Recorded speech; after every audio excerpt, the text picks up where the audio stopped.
Bismillahirrahmanirrahim. Alhamdulillahi rabbil alamin. Wassalatu wassalamu ala ashrafil anbiya'i wal mursalin wa ala alihi wa ashabihi wa atba'ihi ajma'in. Subhanaka la ilma lana illa ma 'allamtana innaka antal alimul hakim. Amma ba'd. அளவற்ற அருளாளன் நிகரற்ற அன்புடையோன் அல்லாஹ்வின் திருநாமத்தால் ஆரம்பம் செய்கிறேன். கண்ணியத்திற்கும் மரியாதைக்கும் உரித்தான பெரியோர்களே, அல்லாஹ்வின் நல்லடியார்களே, தாய்மார்களே, அல்லாஹ் சுப்ஹானஹு தஆலா புனிதமான சிறப்பான இந்த ரமலான் மாதத்தில் நாயகத்தின் காலை நேர சிந்தனை என்ற நிகழ்வில் மானக்கேடானவைகளை தடுக்கும் தொழுகை என்ற தலையங்கத்தில் உங்களை எல்லாம் சந்திப்பதில் மிக்க மகிழ்ச்சி அடைகிறேன். கண்ணியமான பெரியோர்களே, அல்லாஹ் நல்லடியார்களே, சிறப்பான இந்த மாதத்தை அடைந்திருக்கக்கூடிய நாம் அல்லாஹுவால் சொல்லப்பட்ட அனைத்து நன்மைகளையும் பெற்ற நல்லடியார்களாக என்னையும் உங்களையும் அல்லாஹ் ஆக்கி அருள்வானாக. இதுபோல பல ரமணமானங்களை அடைந்து நோன்பிருந்து வணக்கங்கள் புரிந்து பாவங்கள் மன்னிக்கப்பட்ட நல்லடியார்களில் அல்லாஹ் சேர்த்தருள்வானாக. ஆமீன் ஆமீன் யா ரப்பல் ஆலமீன். கண்ணியமான பெரியோர்களே, அல்லாஹ் நல்லடியார்களே, அல்லாஹ் சுப்ஹானஹு தஆலா தன்னை வணங்குவதை, தனக்கு கட்டுப்பட்டு நடப்பதை, தன்னுடைய கோட்பாடுகளை எடுத்து நடப்பதை அல்லாஹ் ரொம்ப விருப்பப்படுகிறான். நமக்கெல்லாம் தெரியும். அதிலும் கூட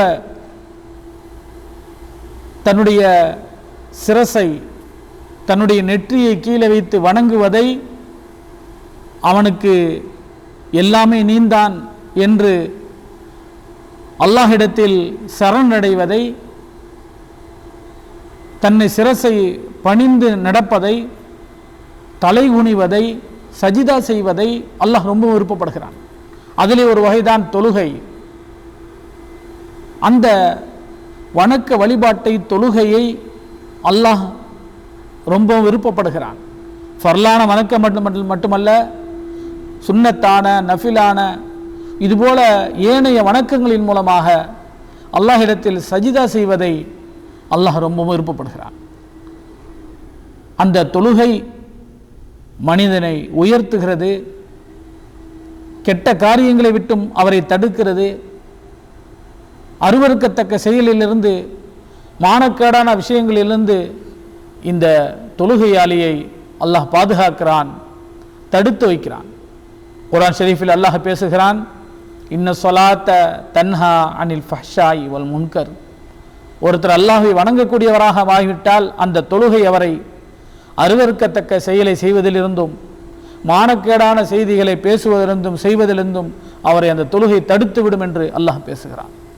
எனவே ஒருத்தர் வணக்கசாலியாக மாறிவிட்டால், தொழுகையாளியாக மாறிவிட்டால் அவர் நல்லடியாராக மாறுகிறார், அவர் நல்ல மனிதராக மாறுகிறார், அவர் தீய காரியங்களை செய்ய மாட்டார், செய்வதிலிருந்து அந்த தொழுகை அவரை தடுத்து விடும் என்று பேசக்கூடிய வசனத்தை நாம் பார்க்க முடியும்.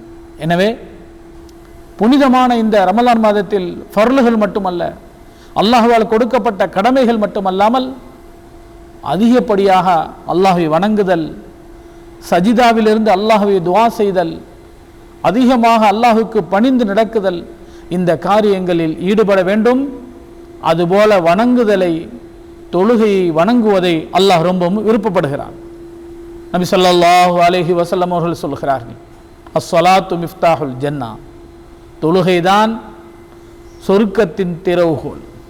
நாளைக்கு சொர்க்கம் போறதற்கு, சொர்க்கத்திலே நுழைய வேண்டும் என்றால் அதற்குண்டான சாவியே தொழுகை தான் என்று சொன்னார். நான் மேராஜிற்கு சென்று விட்டு அல்லாஹ்வை சந்தித்து விட்டு வந்தேன். என்னுடைய உம்மத்தார்கள் அல்லாஹ்வை சந்திக்க வேண்டும் என்றால் அஸ்ஸலாத்து மேராஜுல் முஃமினீன். முஃமின்களுக்கு மேராஜ் எதுவென்றால், அவர்கள் அல்லாஹ்வை சந்திக்க வேண்டும் என்றால் அது தொழுகை தான் என்று சொன்னார். தொழுகையின் மூலமாக அல்லாஹ்வை சந்திக்க முடியும், தொழுகையின் மூலமாக அல்லாஹ்விடத்தில் பேச முடியும், அல்லாஹ்வுடைய அருளை பெற முடியும். எனவே முஃமின்கள் அந்த வணக்க வழிபாட்டில் கவனம் செலுத்த வேண்டும், தொழுகையில் கவனம் செலுத்த வேண்டும் என்பதை பெருமானார் ஸல்லல்லாஹு அலைஹி வஸல்லம் அவர்கள் சொல்லி தந்திருப்பதை பல ஹதீஸ்களின் மூலமாக நம்ம பார்க்க முடியும். நமக்கெல்லாம் தெரிந்த விஷயம்தான், சிந்தனைக்காக. நமக்கெல்லாம் தெரியாத செய்தி ஒன்றுமல்ல. அன்பான பெரியோர்களே, அல்லாஹ் நல்லடியார்களே, நாளை முதல் கேட்கப்படக்கூடிய கேள்வி தொழுகை பற்றி தான் இருக்கும் என்றும் கண்மணி நாயகம் ஸல்லல்லாஹு அலைஹி வஸல்லம் சொல்லி தந்தார். வாழ்க்கையில் என்னென்ன காரியங்கள் செய்து கொண்டிருக்கிறோமோ அனைத்தும் பதிவு செய்யப்படுகிறது, அனைத்தை பற்றியும் கேட்கப்படும் என்பது நம்முடைய கொள்கையில் ஒன்று, நம்முடைய அகீதாவில் ஒன்று. கண்டிப்பாக எல்லா விஷயங்களை பற்றியும் அல்லாஹ் நம்ம இடத்தில் கேட்பான், பதில் சொல்லியாக வேண்டும். அதில் முதல் கேள்வி, நீங்கள் தொழுதீர்களா, அல்லாஹ்வை வணங்கினீர்களா என்பதுதான் முதல் கேள்வியாக இருக்கும் என்று பெருமானார் ஸல்லல்லாஹு அலைஹி வஸல்லம் சொல்லித் தந்தார். ஒரு முஃமினுக்கும் ஒரு முஸ்லிமானவருக்கும் ஒரு முஸ்லிம் அல்லாதவருக்கும் மத்தியிலே உண்டான வித்தியாசம் வணக்கம், தொழுகைதான் என்று சொன்னார்கள் கண்மணி நாயகம் ஸல்லல்லாஹு அலைஹி வஸல்லம். நபி ஸல்லல்லாஹு அலைஹி வஸல்லமுடைய வாழ்க்கை வழிமுறை, அவர்களுடைய செயல்பாடுகள் இந்த நம்முடைய சமுதாயத்திற்கு மிகப்பெரிய ஒரு முன்மாதிரி, ஒரு எடுத்துக்காட்டு. நபி ஸல்லல்லாஹு அலைஹி வஸல்லம் அவர்களுக்கு இதா ஹஸிபஹு அம்ருன் ஃபஸிஅ இலா ஸலா, ஏதாவது திடுக்கிடக்கூடிய விஷயங்கள் அவர்களிடத்தில் நடந்துவிட்டால் தொழுகையின் பக்கம் விரைவார்கள். ஏதாவது ஆபத்து நடக்கப் போகுது என்று சொன்னால் அல்லாஹ்விடத்தில் தொழுகைக்காக விரைவார்கள், அல்லாஹ்விடத்தில் தொழுது துஆ செய்வார்கள். இது நபி ஸல்லல்லாஹு அலைஹி வஸல்லம் பழக்கம் நமக்கு சொல்லிக் கொடுத்தார்கள். மழை பொழியாமல் காய்ந்து வறட்சியான காலங்கள் ஏற்பட்டுவிட்டால் ஸலாத்துல் இஸ்திஸ்கா என்று சொல்லிக் கொடுத்து மழைக்காக ஒரு தொழுகையை நமக்கு சொல்லிக் கொடுத்தார்கள்.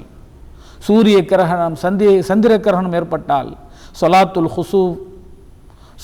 குசூஃப் என்று சொல்லி அந்த நேரங்களில் நீங்கள் தொழுது அல்லாஹ்விடத்திலே உதவி தேடச் சொன்னார்கள். ஸலாத்துல் ஹாஜத், நம்முடைய தேவைகளுக்காக தொழுது அல்லாஹ்விடத்திலே ஸலாத்துல் ஹாஜத் என்ற ஒரு தொழுகையை கற்றுக் கொடுத்தார்கள். அதே போல ஸலாத்துல் இஸ்திகாரா, நாம் இந்த காரியத்தை செய்வதா அந்த காரியத்தை செய்வதா என்று குழப்பமான அந்த காலகட்டத்தில் அல்லாஹ்விடத்தில் என்ற ரக்காயத்து தொழுது நீங்கள் அல்லாஹ்விடத்திலே துஆ செய்யுங்கள் என்று சொல்லி ஸலாத்துல் இஸ்திகாரா என்ற ஒரு தொழுகையும் பெருமானார் ஸல்லல்லாஹு அலைஹி வஸல்லம் கற்றுக் கொடுத்தார்கள். இப்படியாக நம்ம அந்த வழக்கங்களை பார்க்கும் பொழுது, நபி ஸல்லல்லாஹு அலைஹி வஸல்லம் கற்றுக் கொடுத்த அந்த செய்திகளை பார்க்கும் பொழுது அதனுடைய முக்கியத்துவத்தையும் அல்லாஹ்விடத்தில் அடியார்கள் நெருங்கக்கூடிய ஒரு நல்ல ஒரு வாய்ப்பு இந்த தொழுகையின் மூலமாகத்தான் இருக்கிறது என்பதை புரிந்து கொள்ள முடிகிறது. நபி ஸல்லல்லாஹு அலைஹி வஸல்லம் அவர்களுக்கு ஒரு சஹாபி பணிவிடை செய்யக்கூடியவர்களாக, ஹிதுமத்து செய்யக்கூடியவர்களாக இருந்தார்கள். அவர்கள் நபி ஸல்லல்லாஹு அலைஹி வஸல்லம் ஒழு செய்யக்கூடிய அந்த எல்லா கட்டத்திலும் நேரங்களிலெல்லாம் தண்ணீரை ஊற்றக்கூடியவர்களாக இருந்தார்கள். அந்த சஹாபியுடைய பேர் ரபிஆ என்ற அந்த சஹாபி நபி ஸல்லல்லாஹு அலைஹி வஸல்லமுடைய பணிவிடையில் ஈடுபட்டு கொண்டிருக்கும் பொழுது ஸல்லல்லாஹு அலைஹி வஸல்லம் அவர் மீது அன்பு கொண்டார்கள், பிரியமாகி உங்களுக்கு வேண்டியதை என்னிடத்தில் கேளுங்கள் என்று சொன்னார்.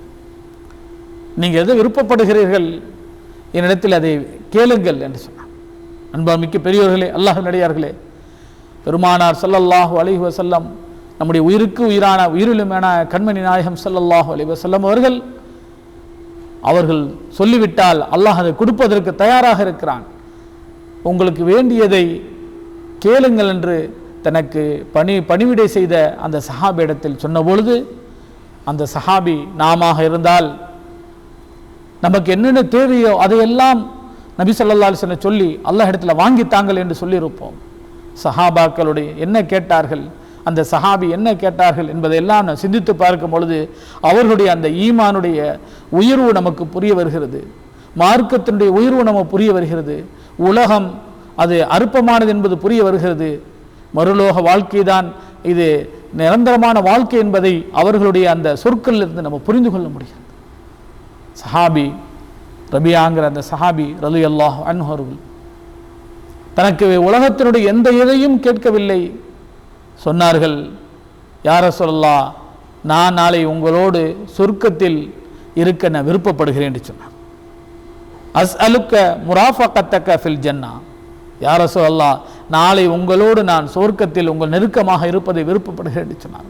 கண்ணியமான பெரியோர்களே, அல்லாஹ் நல்லடியார்களே, இவ்வளோ பெரிய வார்த்தையை நபி ஸல்லல்லாஹு அலைஹி வஸல்லம் கூட நாளை அவர்கள் சொர்க்கத்தில் வீட்டிருப்பதென்றால், அவர்களோடு சேர்ந்திருப்பதென்றால் எவ்வளோ பெரிய உயர்வான பண்பு, எவ்வளோ பெரிய ஒரு உச்சகட்டமான கட்டம், உயர்வான தரஜா என்பதை சிந்தித்து பார்க்க வேண்டும். நபி ஸல்லல்லாஹு அலைஹி வஸல்லம் சொன்னார்கள், அப்படியா, அப்படி என்றால் ஃபஇன்னி அலா நஃப்ஸிக பிகஸ்ரத்தி சுஜூத், அதிகமாக நீ அல்லாஹ்விடத்தில் சஜிதா செய்வீராக, அல்லாஹ்வை அதிகமாக வணங்குவீராக, தொழுது வருவீராக. அல்லாஹ்வை பணிந்து நடந்தால், அல்லாஹ்விற்கு நீ கட்டுப்பட்டு நடந்தால், அல்லாஹுக்கு அதிகமாக சுஜூ செய்யக்கூடியவராக இருந்தால் அந்த ஒரு வாய்ப்பை நீ பெற முடியும் என்று பெருமானார் ஸல்லல்லாஹு அலைஹி வஸல்லம் அவர்கள் அந்த சஹாபிக்கு சொல்லிக் கொடுத்த ஹதீஸை நாம் ஹதீஸ் கிரந்தங்கள் புகாரி ஷரீஃபில் பார்க்க முடியும். அன்புமிக்க பெரியவர்களே, அல்லாஹ்வின் அடியார்களே, சஹாபாக்கள் கேட்டார்கள், யார் ரசூலல்லாஹ், அல்லாஹ்வுடைய தூதர் அவர்களே, நீங்கள் எங்களை உங்களுடைய உம்மத் என்று நாளை கியாமத் நாளில் எப்படி தெரிந்து கொள்வீர்கள்? நாங்கள் எல்லாம் உங்களை ஈமான் கொண்டவர்கள் என்று எப்படி தெரிந்து கொள்வீர்கள்? நாங்கள் எல்லாம் உங்களை பார்க்கவில்லை, நீங்கள் எங்களை பார்க்கவில்லை, எப்படி கியாமத் நாளில் மறுஉலகத்தில் எங்களை தெரிந்து கொள்வீர்கள் என்ற போது பெருமானார் ஸல்லல்லாஹு அலைஹி வஸல்லம் சொன்னார்கள், என்னுடைய உம்மத்தார்கள் சுத்தமாக ஒது செய்துவிட்டு சஜிதாவில் தொழுது வணங்கியவர்களுடைய அந்த உறுப்புகள் மின்னிக்கொண்டிருக்கும். ஒது செஞ்ச இடங்கள், சஜிதா செய்த இடங்கள் அந்த அல்லாஹ்விடத்திலிருந்து அல்லாஹ்வுடைய அருள் கொண்டு அந்த ஒது செய்த இடங்கள், சஜிதா செய்த இடங்கள் எல்லாம் மின்னும் ஜொலிக்கும். அதை வைத்து என்னுடைய உம்மத்தார்கள் என்பதை நான் புரிந்து கொள்வேன் என்று சொன்னார்கள் கண்மணி நாயகம் ஸல்லல்லாஹு அலைஹி வஸல்லம். அன்புமிக்க பெரியவர்களே, அல்லாஹ்வின் அடியார்களே, நோன்பு நோற்பது போல எல்லா காலங்களிலும், இந்த ரமலான் மட்டுமல்ல எல்லா காலங்களிலும் அல்லாஹ் சுப்ஹானஹு வ தஆலா நம்மை இபாதத் செய்யக்கூடியவர்களாக, அல்லாஹ்வை சஜிதா செய்யக்கூடியவர்களாக, வணங்கக்கூடியவர்களாக அல்லாஹ் நம்மை கபூல் செய்து தருவானாக. எதையெல்லாம் பேசுகிறோமோ கேட்கிறோமோ அதன்படி அமல் செய்யக்கூடிய, செயல்படக்கூடிய பாக்கியத்தையும் அல்லாஹ் எனக்கும் உங்களுக்கும் தந்தருள்வானாக. ஆமீன். வஸ்ஸலாமு அலைக்கும் வரஹ்மத்துல்லாஹி வபரகாத்துஹு.